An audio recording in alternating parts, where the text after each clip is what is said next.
Chapter 1. The Wedding Insult. I lingered near the edge of the lavish reception hall, tugging at the collar of my rented suit that fit more like a burden than a tire. It was my son's wedding day, a moment I had pictured for 2 decades, ever since his mother walked away and left me to raise him alone. I worked 2 jobs all those years, fixing leaky pipes during the day, delivering packages through cold nights. There were winters when the heat failed, yet I made sure Ethan never missed a meal, never skipped a school play, never felt abandoned. And now, here we stood under glittering chandeliers, with fountains of champagne flowing and a wedding cake towering high, worth more than I earned in a month. This wasn't my world, but my chest swelled with pride. Then I saw it, the place card at the family table.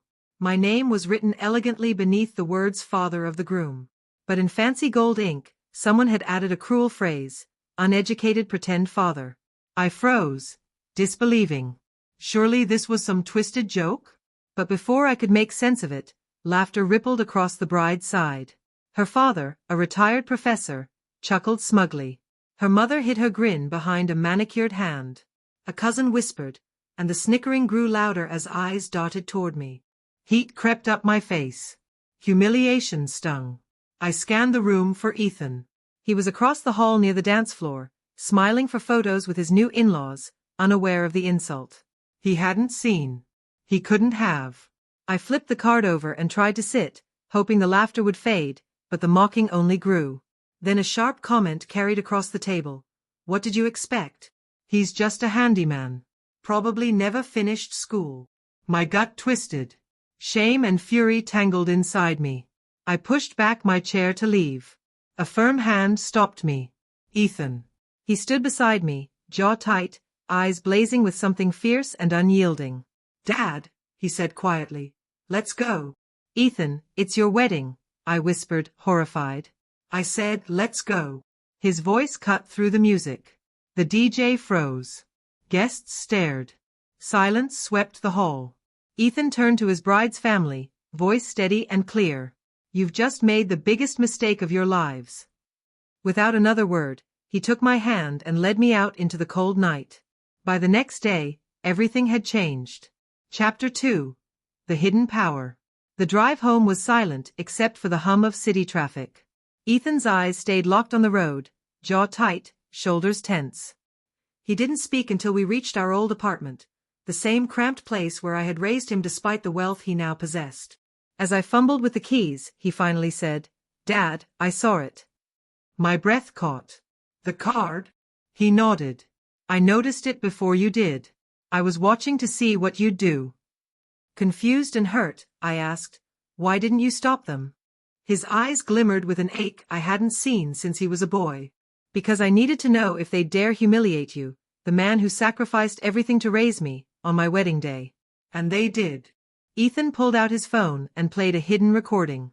The bride's father laughing as he handed the pen to a cousin. Her mother making a cruel joke about low-class trash. And the final blow, Clara, Ethan's bride, nodding in agreement and saying, my real family is the one I'm marrying into. That repairman? Just a formality. My heart sank like a stone. But Ethan's face was calm, almost cold. Dad, I never told you something.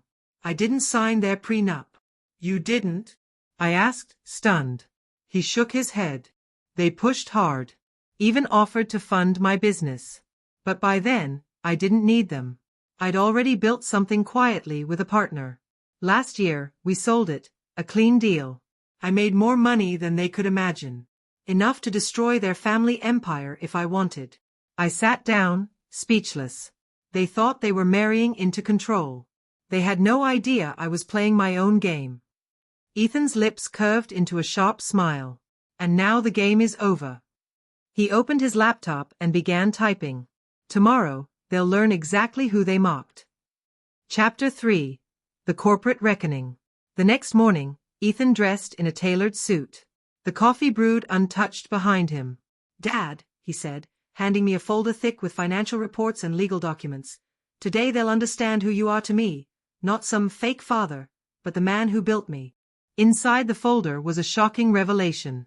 The Langston family business, a luxury resort chain, was secretly drowning. Ethan had been buying out their silent partners through shell companies, piece by piece. You own part of their company? I asked. 48%, Ethan replied with a smirk.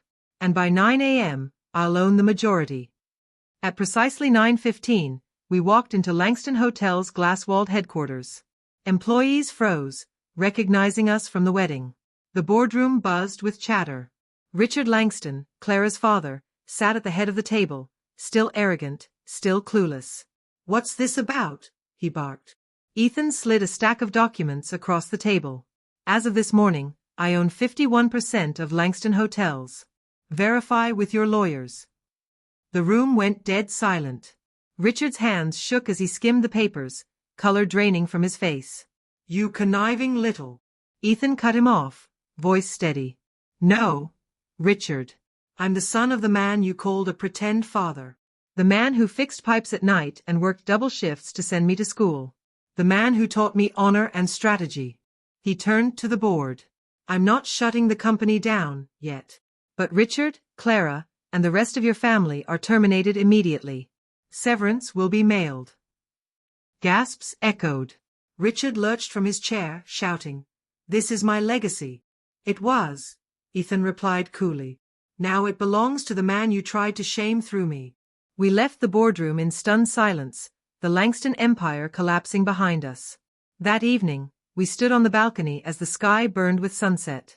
You didn't have to do all this for me, I said quietly. Ethan smiled. I didn't do it for you, Dad. I did it because of you. Everything I am is because you believed in me when no one else did. Tears blurred my vision. Happy late birthday, he added. Next year, we'll celebrate properly. Chapter 4. The Final Visitor. 2 weeks later, headlines everywhere screamed about Ethan's takeover, from plumber's son to tycoon. Business summits called him to speak. Clara deleted her social media. Her glamorous photos disappeared. Lawsuits loomed against her family for financial fraud. One stormy night, a knock came at Ethan's door. Clara stood there, drenched, clutching a dripping handbag. Her voice shook.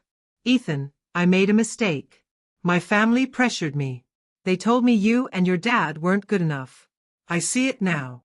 Ethan's face remained unreadable. You see it now because the man you mocked owns the ground under your feet. Her eyes darted to me on the couch. Mr. Thompson, I'm so sorry. I was wrong. I lifted a hand.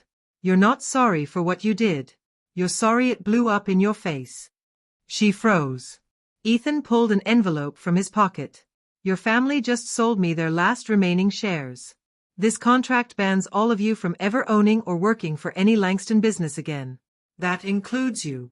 Tears streamed down her cheeks. Ethan, please, can't we talk? You had your chance, he replied calmly. You chose mockery over love, cruelty over respect. I choose closure over second chances. He closed the door softly. Epilogue, a lasting legacy. A year later, Ethan launched the Thompson Fund, a scholarship program for children of working-class families, named in my honor. At the opening ceremony, the mayor asked, What inspired this? Ethan pointed at me in the front row. That man, the one mocked for fixing pipes, taught me that true worth is found in character, perseverance, and heart. The room erupted in applause. For the first time in my life, I felt richer than any billionaire. Was this justice? You decide. Share this story with someone who needs its fire. Because here, every betrayal finds its reckoning, and every slight casts a long shadow. Stay true. Stay bold. Stay unbroken.